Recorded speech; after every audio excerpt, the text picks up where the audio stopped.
గోరింటాకు పెట్టుకున్న చేతులతో తినేటప్పుడు నోటి ద్వారా క్రిములు వెళ్లకుండా కాపాడుతుందని చెప్తారు. అంతేకాకుండా గోరింటాకు ఒత్తిడిని తగ్గించే లక్షణాన్ని కూడా కలిగి ఉంటుంది.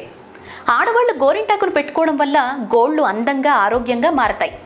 ఆడవాళ్ళు ఎక్కువగా డిటర్జెంట్స్, సర్ఫుల్ని వాడటం వల్ల గోళ్లలో నీరు చేరుతుంది. గోరింటాకును పెట్టుకోవడం వల్ల దీన్ని నివారించవచ్చు. ఆడవారు గోరింటాకు పెట్టుకోవడం వల్ల ముత్తైదుతనంతో పాటు వీటన్నిటితో వర్ధిల్లుతారు అని విశ్వాసం. ఆయుర్వేదం ప్రకారం కూడా గోరింటాకులే కాదు, పూలు, వేళ్ళు, బెరడు, విత్తనాలు అన్నీ ఔషధయుక్తాలే. గోరింట పొడిని ముందుగా తీసుకోవడం, దానిని మందుగా వాడటం, గోరింటతో కాచిన నూనెను వాడటం మన పెద్దల చిట్కా వైద్యంలో ఉన్నదే. కేవలం ఆషాఢంలోనే కాదు, అట్ల తద్దినాడు, శుభకార్యాల సందర్భంలో గోరింటాకు పెట్టుకోవాలని పెద్దలు చెప్తూ ఉంటారు. అలా ఏడాదికి కొన్నిసార్లైనా గోరింట అందించే ఆరోగ్యాన్ని అందుకోవాలి అని పెద్దల ఉద్దేశం. గర్భిణీ స్త్రీలు చాలా జాగ్రత్తలు తీసుకోవాల్సి